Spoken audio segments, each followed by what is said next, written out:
Hi hello welcome to our channel. నేను మీ సిరి. ఈరోజు మనం చెప్పుకోబోయే కథ రాక్షసుడు పార్ట్ 13. కథలోకి వెళ్ళే ముందు లైక్ చేయడం మరవకండి ఫ్రెండ్స్. కళ్ళు పెద్ద చేసి చూశాను. నా చేతిలో ఫైల్ లాక్కొని సైన్ చేయడానికి అన్నట్టు లాక్కున్నాడు ఆదిల్. ఆ ఫైల్ మొత్తం తిరగేసి చూస్తున్నాడు. అప్పుడు చూశాను అతని వైపు. అతని బాడీ మీద ఎర్రగా చారలు కనబడుతున్నాయి. సార్, అదే ఆశ్చర్యంతో పిలిచాను. "మ్మ్." ఫైల్ చెక్ చేస్తూనే పలికాడు. "ఏమైంది మీకు? ఆ ర్యాషెస్ ఏంటి?" అని కంగారుగా అడిగాను. "Food allergy." అదేమంత పెద్ద విషయం కానట్టు చాలా సింపుల్గా చెప్పాడు అతను. "ఆ?" ఆశ్చర్యంగా చూశాను నేను. "నిన్న ఆఫ్టర్నూన్ ఫిష్ తిన్నాను కదా, దాని ఎఫెక్ట్." అంటూ సైన్ చేసి ఆ ఫైల్ నాకు తిరిగి ఇచ్చాడు. "అంటే మీకు ఫిష్ పడదా?" అని నోరు వెళ్ళబెట్టి చూశాను.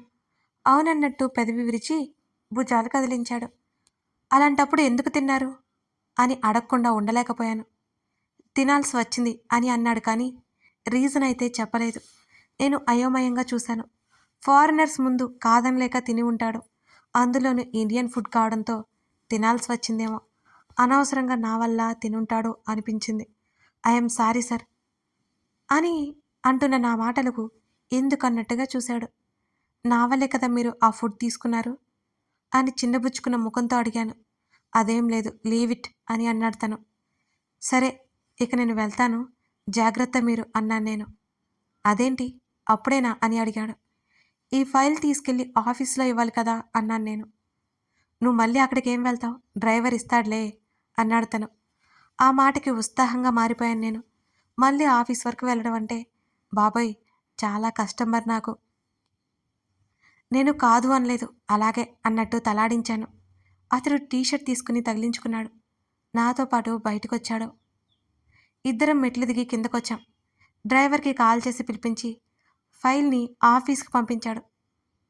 "రత్నమ్మ, 2 కాఫీ" అంటూ కేక వేయగానే "అలాగే అది బాబు" అంటూ లోపల నుంచి మెయిడ్ గొంతు వినిపించింది. "సార్, నాకొద్దు, నేను ఇంటికి వెళ్తాను" అన్నాను కంగారుగా. యజమాని ఇంట్లో కాఫీ తాగితే ఇంకేమైనా ఉందా అసలు? అప్పుడు నా వైపు చూశాడు. బాబోయ్! దెబ్బకి దడుచుకున్నాను. ఎంత సీరియస్‌గా చూశాడో అంత సీరియస్‌గా చూశాను నన్ను. వెంటనే కళ్ళు పక్కకి తిప్పేసుకున్నాను. "పద, గార్డెన్‌లో కూర్చుందాం" అంటూ ఏకంగా ఆర్డర్ వేశాడు. తప్పక తన వెంట నడిచాను. గార్డెన్‌లోకి కాస్త మిడిల్‌లోకి వెళ్ళగానే టీపాయ్ ఉంచి దాని చుట్టూ కుర్చీలు వేసి ఉంచారు. "కూర్చో" అని చైర్ చూపించాడు. "ఇట్స్ ఓకే సార్" అన్నాను. తను మళ్ళీ సీరియస్‌గా చూడగానే గబుక్కున కూర్చున్నాను. ఆ తేనె కళ్ళు నన్ను కమాండ్ చేస్తున్నాయి. అయినా ఇతనికి నేనెందుకు భయపడాలి? నేనేం భయపడట్లేదు. మా బాస్ అని రెస్పెక్ట్ ఇస్తున్నాను అంతేగా. ఈలోపు రత్నమ్మ కాఫీ తెచ్చిచ్చింది. ఆదిల్‌కి మెడిసిన్ బాక్స్ కూడా అందించింది పనిలో పనిగా. థ్యాంక్స్ చెప్పి ఆ 2 అందుకున్నాడు. రత్నమ్మ మమ్మల్ని తేరిపారా చూసి లోపలికి వెళ్ళిపోయింది అక్కడి నుంచి. నేను కాఫీ తీసుకుని దాంట్లోకే చూస్తూ తాగసాగాను నెమ్మదిగా. తను టాబ్లెట్స్ వేసుకుని కాఫీ తాగాడు. తనేం మాట్లాడలేదు. నేను కూడా ఏం మాట్లాడలేదు. కాఫీ మాత్రం ఫినిష్ అయిపోయింది. "నిన్ను డ్రాప్ చేస్తాను పదా" అని అనగానే "ఉహూ, వద్దు సార్, మీ హెల్త్ బాలేదు కదా, మీరు ఎలా వస్తారు? పర్లేదు, నేను వెళ్ళిపోతాను" అని అన్నాను గాబరా పడిపోతూ.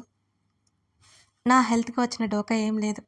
ఫుడ్ అలర్జీ అంతే" అంటూ కుర్చీలో నుంచి పైకి లేచాడు తను. అంత స్థిరంగా చెప్పి అతని మాటలకు కాదని చెప్పడం కష్టంగానే ఉంది నాకు. "నేను అమ్మీ కోసం వెళ్తున్నాను. సో నేను డ్రాప్ చేస్తాను పదా నిన్ను. అంతే, ఎక్కువ ఆలోచించుకో." అతను మాటలకి కాస్త నిశ్చింత ఫీల్ అయ్యాను. నా కోసం సపరేట్‌గా రావడం నాకిష్టం లేదు మరి. అప్పుడే సమయం 5:30 దాటింది. వాళ్ళ ఇంటి దగ్గర నుంచి మా ఇంటికి ఎలా కాదన్నా అరగంట పైనే పట్టేలా ఉంది. ఈరోజు ఇంట్లోకి పిలవాలా వద్దా ఆలోచిస్తుండగానే కాస్త దూరంలో కారు ఆగింది. ఉలిక్కిపడి అతని వైపు చూశాను నేను. "కారు ఎక్కడ ఆపాలో చెప్పలేదు నువ్వు" అంటూ అల్లరిగా కళ్ళెగరేశాడు. అప్పుడు చుట్టూ చూశాను. మా వీధి మూల మీద ఉన్నాం మేము. "ఇక్కడి నుంచి వెళ్ళిపోతాను సార్, థ్యాంక్ యూ" చెప్పేసి కార్ డోర్ హ్యాండిల్ మీద చేయి వేసిన నా ముంజేతిని పట్టుకున్నాడు. అతని వైపు ఆశ్చర్యంగా చూశాను నేను. తన పట్టు చాలా దృఢంగా ఉంది.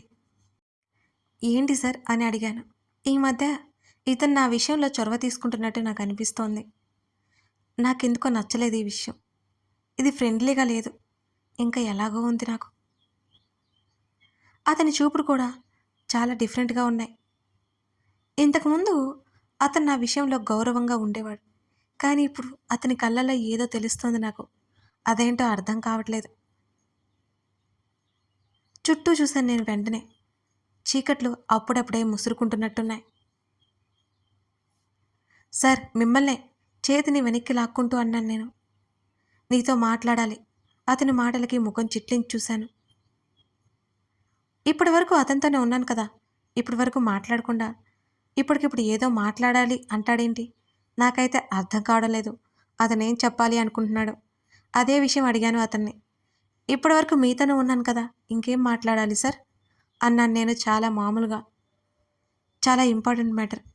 నైట్ డిన్నర్‌కి వెళ్దాం అనగానే నా కళ్ళు నిజంగా కోడిగుడ్లంత అయ్యాయి ఈసారి అతని మాటలకి.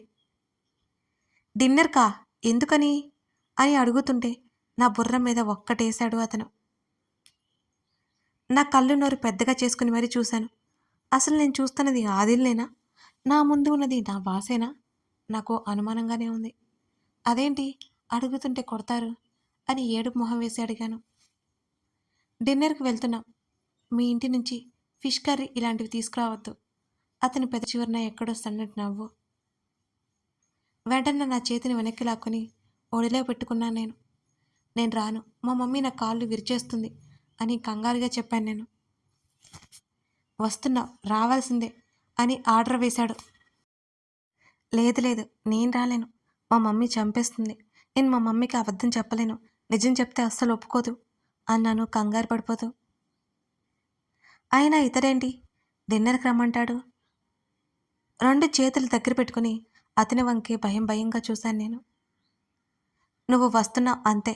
అబద్ధం చెప్పుకుంటావో, నిజం చెప్పుకుంటావో నీ ఇష్టం. నువ్వు వస్తున్నావు. నీతో నేను ఒక ముఖ్యమైన విషయం చెప్పాలి. అర్థమైందా? అంటూ నా కళ్ళలోకి సూటిగా చూస్తూ అన్నాడు ఆదిల్. లేదు లేదు. అదేదో ఇప్పుడే చెప్పండి. మీకెందుకు అర్థం కావడం లేదు? నాకు రావడానికి కుదరదు అని చుట్టూ పరిసరాలు మర్చిపోయి అతని మీద అరిచాను. చుప్! పెదవుల మీద వేలు పెట్టుకుని సీరియస్‌గా అరిచాడు. అలాగే కళ్ళు చిన్నవి చేసి కోపంగా చూశాను నేను అతని వంక.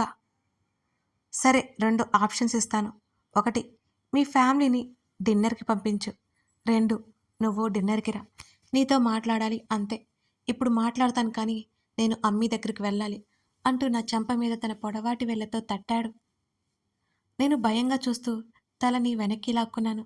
అతని పనులకి నాకు మతిపోయినట్టుంది. అదోలాంటి నవ్వు అతని పెదవుల్లో మళ్ళీ చూశాను. మా మమ్మీ, మా అమ్మమ్మ బయట ఫుడ్ అసలు తినరు. అర్థం చేసుకోరేంటి? నేను రావడానికి వీలుండదు. రేపు ఆఫీస్‌లో మాట్లాడండి అన్నాను కాస్త ధైర్యం తెచ్చుకొని. తను ఎందుకో 2 క్షణాలు నా వైపు చూశాడు అలాగే. నా మాటలకి కన్విన్స్ అయ్యాడా? సరే డిన్నర్ క్యాన్సిల్ చేద్దాం అనగానే ఊపిరి పీల్చుకున్నాను నేను. హమ్మయ్య అనుకొని ఇక వెళ్ళొచ్చా అని అడిగాను నేను. వెళ్ళు అన్నాడు. గబుక్కున కార్ డోర్ తీసుకుని ఇంటి వైపుకి పరుగులు పెట్టాను నేను భయంతో. ఇంట్లోకి వచ్చి పడ్డాను వెంటనే. ఏమైంది సోనా ఆ పరుగేంటి అని అడిగింది అమ్మమ్మ. ఊరికే పరిగెడతానా లేదా అని పరిగెత్తా అంటూ నా గదిలోకి తుర్రుమన్నాను. సోనా ఫ్రెష్ అయ్యిరా కాఫీ ఇస్తాను అని మమ్మీ అరిచింది. సరే నేను చెప్పి తలుపులు మూసేసుకున్నాను. నా గుండె ఇంకా దడదడగానే ఉంది. గోర్లు కొరుక్కుంటూ అలాగే కూర్చొని ఆలోచిస్తున్నాను నేను. అసలు ఇప్పటి వరకు పట్టుబట్టిన అతని నిర్ణయాన్ని ఎందుకు మార్చుకున్నాడో అర్థం కాలేదు నాకు. అతని ముఖంలో నవ్వు చూడగానే నాకు కన్నింగ్ ఫెల్లలాగా అనే ఫీలింగ్ కలిగింది. ఆ కన్నింగ్ స్మైల్‌కి వెనకాల ఏదో కథ ఉంది. అది నాకేం కొంపలు ముంచి పెడుతుందా అని భయం వేసింది. మరుసటి రోజు భయపడుతూనే ఆఫీస్‌కి వెళ్ళాను. ఆదిల్ ఇంకా రాలేదు. షెడ్యూల్ ప్రిపేర్ చేసి నా వర్క్‌లో మునిగిపోయాను నేను. అతడెప్పుడో మధ్యాహ్నం ఆఫీస్‌కొచ్చాడు. నేను అతని గదిలోకి వెళ్ళాను. ముఖాన్ని అలాగే ముద్దుగా పెట్టుకుని కనిపించాడు. డిజైన్స్ అన్నీ పర్ఫెక్ట్‌గా ఉన్నాయా? అని కళ్ళు ఎత్తి నన్ను చూశాడు. నేను ఇవాళ చూస్తున్నది ఇద్దరు వ్యక్తులనా? లేక ఒక వ్యక్తినా? నిన్నేమో అంత క్లోజ్‌గా మాట్లాడి, ఇవాళేమో అల్లంత దూరంలోనే నన్ను పెట్టేశాడు. అన్నీ పర్ఫెక్ట్‌గా ఉన్నాయి సార్. మోడల్స్ ఫోటోషూట్ కూడా అయిపోయింది అని అన్నాను నేను. గుడ్ అంటూ ఆ టాపిక్ గురించి అరగంట మాట్లాడాడు నాతో. అది చాలా పెద్ద ఆర్డర్ అట. వెస్ట్రన్ కంట్రీస్కి ఇక్కడ నుంచి బోల్డ్ అని మోడల్స్ సప్లై అవుతాయి. రేపటికి లాస్ట్ తన ఆఫీస్కి రాకపోయినా అన్నీ ఎప్పటికప్పుడు సెట్ చేస్తూనే ఉన్నాడు. కార్తీక్ కూడా ఆ పనుల్లోనే బిజీగా ఉన్నాడు. అప్పుడే అతనికి ఫోన్ వచ్చింది. వాట్? అతను అరిచిన అరుపుకి ఉలిక్కిపడి చూశాను నేను. వెంటనే కాల్ కట్ చేసి, ఒక డ్రష్ ఫోటోషూట్ మిగిలిపోయింది, తెలుసా నీకు ఆ విషయం అని గద్దించాడు నన్ను. నిజంగా నాకేం తెలియదని బుర్రని అడ్డంగా ఊపాను నేను. ఆ రోజు నేను కార్తీక్ వెళ్ళినప్పుడు నేను ముందు ఇంటికి వెళ్ళిపోయాను. కార్తీక్ అక్కడ అన్నీ చూసుకొని వస్తానని నాతో చెప్పాడు. నేను ఆ విషయం చెప్పాలా వద్దా అన్నట్టు నాకు అర్థం కాలేదు.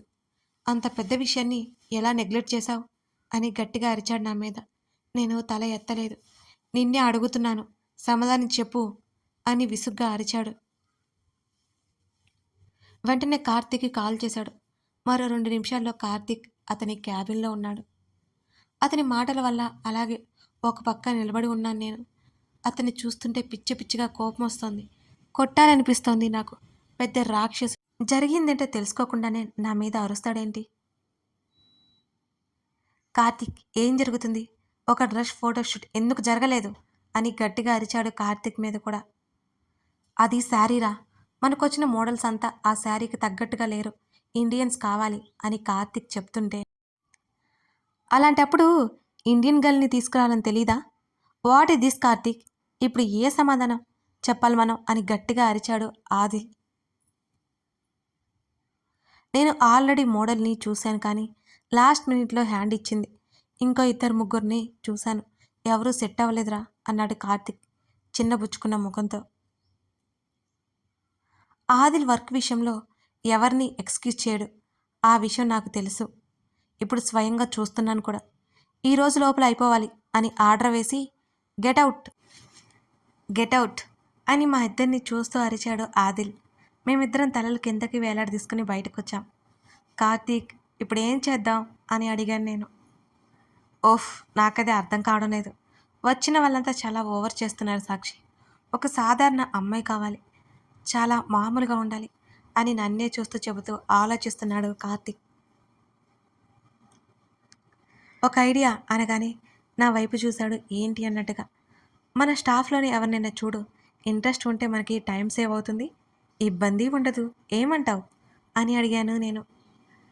Super idea, come. పిలవడంతో తన క్యాబిన్లోకి వెళ్ళాను నేను. ఈ బ్రాంచ్లో ఉన్న లేడీ వర్కర్స్ని అందరినీ చూసాం. మొత్తానికి 3 సెలెక్ట్ చేసాం. ఒక అమ్మాయిని లోపలికి పిలిపించాం. ఇంట్రెస్ట్ ఉన్నా సరే తన హస్బెండ్కి ఇష్టం ఉండదు అని సారీ చెప్పింది ఆమె. మరొక అమ్మాయిని పిలిచాను. ఇంట్లో వాళ్ళు చంపేస్తారని చెప్పి ఆమె వెళ్ళిపోయింది.